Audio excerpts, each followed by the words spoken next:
Hello, people. As promised, I'm back with an update on the elementals.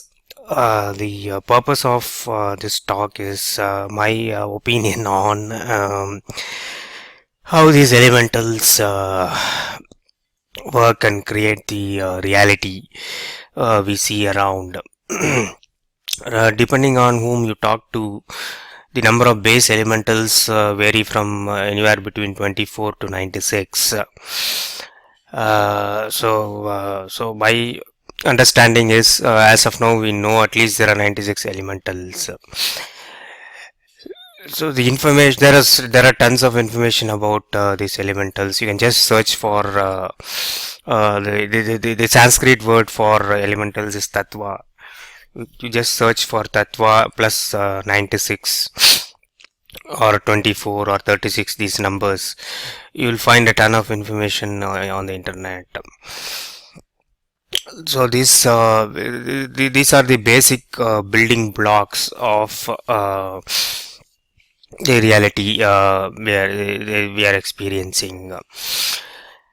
So in software terminology, it's something like a base 96 system. Normally the computers work on base 2 system, which we call binary. So you can imagine how complex a base 96 system is going to be. That's to start with. There are innumerable variations or permutations and combinations possible among these 96 base tattvas or elementals. The reality we see around is closely meshed reality with these elementals mixing together. It's much more tightly packed than we imagine. The base elementals combine in various forms and give us different versions of the reality. The bubble we are living in, which is purported to contain 14 worlds, is one of those combinations. It's not definitely not the only combination. So there are multiple, innumerable, infinite number of bubbles like the bubble we are living in. Yes, modern science also tells that from a physical law perspective, there are different combinations of physical laws give us multiple different multiverses, but they do not account what they cannot see or measure using their instruments. I mean, based on my own experience, I know definitely that there is a subtle body within this physical body we see. I mean, once your third eye is activated, you will have access to the subtle body. You can literally see the functioning of the subtle body. Not in an entire fashion, at least in bits and pieces, I am able to see the different chakra systems, etc., of the subtle body. So I know for sure that the subtle body exists. But somebody who doesn't or who hasn't have not seen this yet, they are not going to agree that a subtle body exists. So the point is, the different elementals exist in grosser and different subtle forms. So we categorize them, we as a human mind, we categorize them as 3D worlds, 4D worlds, etc. In reality, they all exist synchronously. They are meshed up in a synchronous fashion. There is no real boundaries as we see. The boundaries are created by the human mind.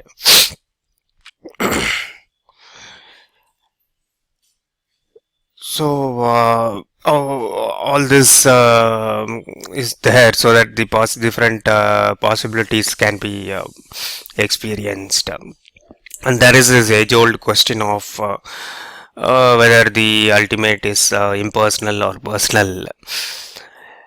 A famous Indian yogi once gave a good example. Like, let's assume we have an infinite chain of letters comprising of A dash B. it runs to infinity. So I will see, let's say I see the chain where it starts with A and then B comes later. I will say, oh, the impersonal energies are before the personal deities. Somebody else will see the chain starting with B and then say, no, no, no, the personal deities come before the impersonal ones. So you get the idea. Like it's a famous paradox of the chicken and egg problem, which came first. It cannot be solved meaningfully, and then you have the unmanifest or the void, as called by some traditions. There the concept of which came first doesn't exist, because the concept of time has to exist to talk like which came first, etc. So since time doesn't exist in that realm, it's even it's meaningless to ask which came first from the perspective of the unmanifest. But within the manifested world, yes, we do have such arguments. So each of these elementals and their innumerable variations, they do have custodians which are created automatically when those elementals are created. They come along with the elementals.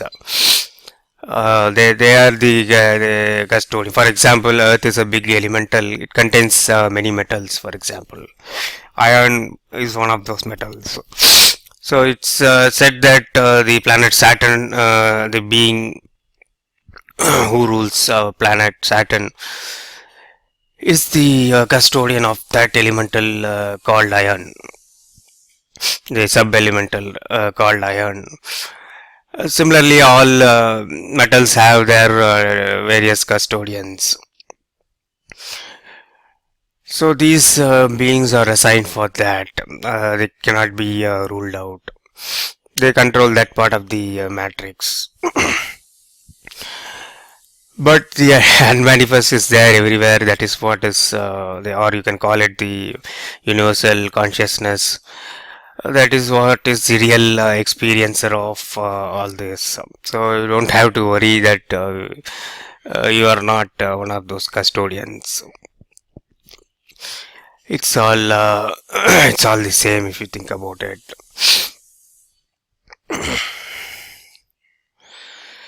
So there are various forms of this. For example, if you take the air as an elemental, there are 9 different air that are in the body of a human, which makes us alive. The breathing air is just one of them. Similarly, there are 5 different sounds that may help us speak and think. There is a hierarchy among the elementals also. The sound, for example, sound is considered primordial to light, for example. I mean, that many traditions talk about that. First sound came and then the light came from that. So there is a hierarchy between these elementals also.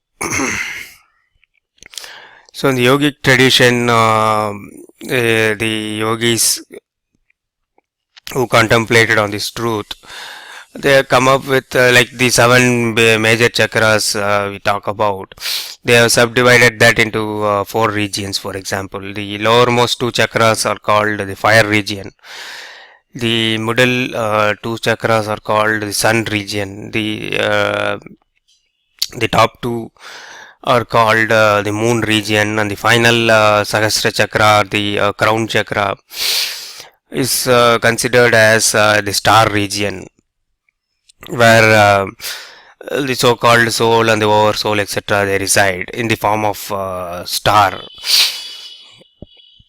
So the Kundalini energy is supposed to start from the fire region and then move through the sun region and go into the moon region, and then finally it pierces into the star of the Sahasra chakra.